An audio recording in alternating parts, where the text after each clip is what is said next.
Data shows is we're talking about the same people on the same flight might get charged radically different prices for a one carry-on bag. You do the same thing for check bags. Why is that? Right. So just for the record, the $99 charge has been reduced to $79 as a maximum.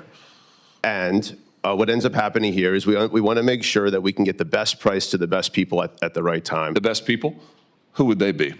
Hey everyone, this is VOC. Welcome back to the channel. Today I'm diving into something that's going to blow your mind. Senator Josh Hawley just grilled airline executives in a hearing that reveals exactly how airlines are playing games with your money.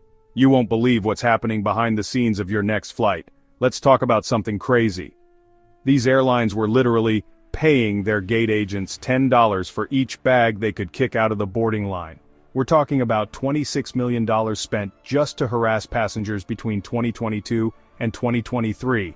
That's right, they're making money by making your travel experience miserable. Can you imagine being paid to remove someone's bag because it's 2 centimeters too big? Now here's where it gets even wilder. Senator Hawley. Thank you very much, Mr. Chairman. Can we just come back to this bounty issue, Mr. Schroeder, Mr. Klein? Because I have to say I didn't understand your answers. I thought you said to the chairman earlier that you did say in your opening statement that there was a lot of misinformation about this out there, Mr. Schroeder, and I thought you said, Mr. Klein, that you don't charge bounties. So can we just clear this up once and for all? We're all here, we're all under oath. So, Mr. Schroeder, let's start with you. Do you charge a bounty? Do you pay employees bounties on carry-on bags to identify them? Well, that's a yes or no. I wouldn't characterize it as a bounty. Do you charge them, do you pay your employees a fee? Do you incentivize them to go pick out bags from people getting on planes and kick them off the flight? Just yes or no? We charge them an incentive. Okay, that's a yes. Mr. Klein?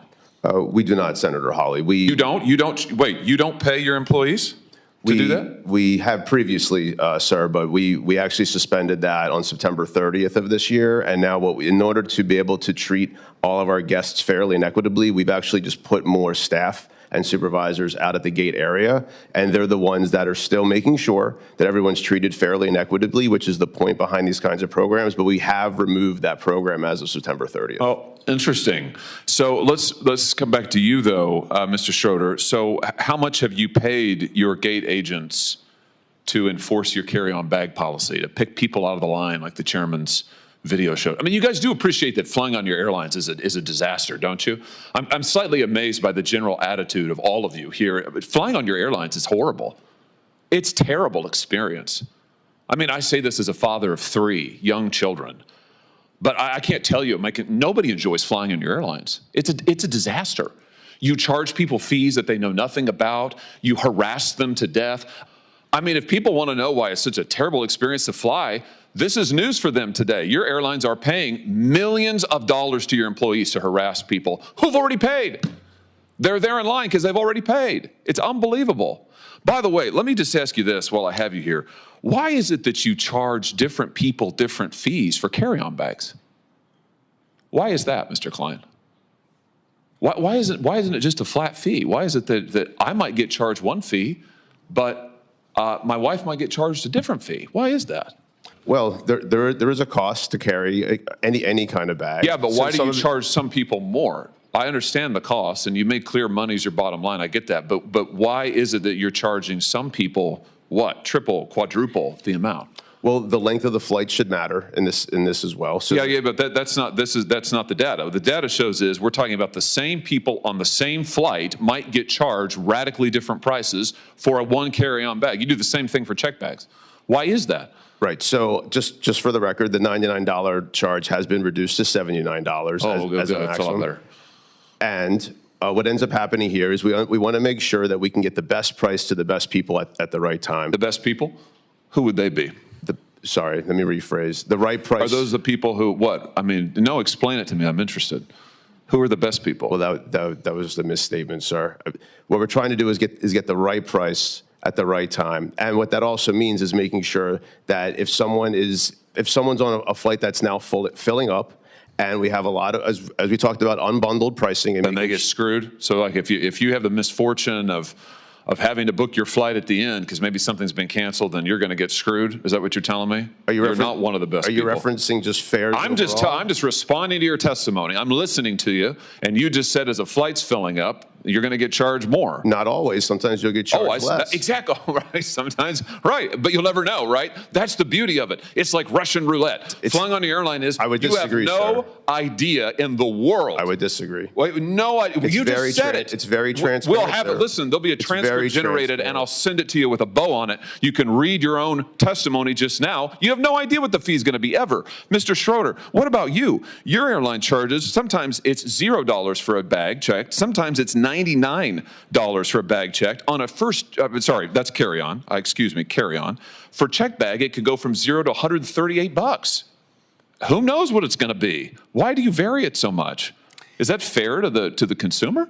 So it depends again on routes, and so there's just demand around that. No, that's not true. We're talking about people on the same flights.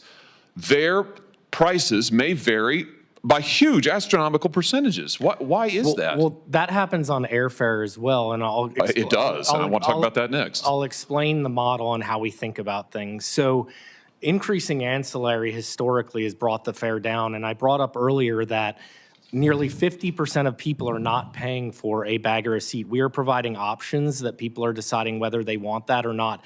That is increasing the ability for people to travel listen, and travel my time is limited, and I know the chairman, Senator House, want to ask more questions. I just want to point out to you that you are charging people for the same thing, one checked bag or one carry-on bag on the same flight. People are paying wildly different prices for it. They have no idea what it's going to be. I think people will be amazed to learn today that if they fly on your airline or yours, Mr. Klein, heck, the guy next to him may be paying $15 for the carry-on bag, and they may be paying $80. Last thing, Mr. Chairman, I know you're indulging me. I'll be really quick on this, but Mr. Schroeder, you just mentioned that you also use this so-called dynamic pricing for seats, for seat fees. Why do you make people enter in their age and their geographic location and their gender before they can even see the cost of a seat? Why is that? That's been in place since 2014. Yeah, but why? It's because you're using those personal characteristics to generate the fees? No, absolutely to generate the prices? Well, then why else do you require it? Mr. Klein, you do the same thing. Why is the gender relevant to what the seat is? This is all information that's needed in order to complete the transaction. No, it's not. Delta doesn't do it. United doesn't do it. You don't need somebody's gender in order to do it. You use it, clearly. You're using it to generate the prices, right? We do not, sir. It's not based on personal characteristics? Not at all. You don't use algorithms to set the price of seats? That's a different question. So you do use an algorithm, and you do make them enter all their personal information? What's your definition of algorithm, sir? Oh, for heaven's sake. Well, because algorithms... Algorithms are ways for people to be able to come up with calculations, which is a faster way. It's more efficient than a human being doing the same exact work. So, I'm trying to answer your question, sir, in all sincerity, and I don't know how else to answer it. Thanks, Senator Hawley. Flying has become a nightmare, and someone needs to step up and protect passengers. So, what can you do? Stay informed, know your rights, and don't let airlines push you around. If you've had a bad experience, speak up. Together, we can hold these corporations accountable and demand better treatment for all travelers. That's all for today. Make sure to like, comment, and subscribe for more eye-opening stories. Safe travels, everyone!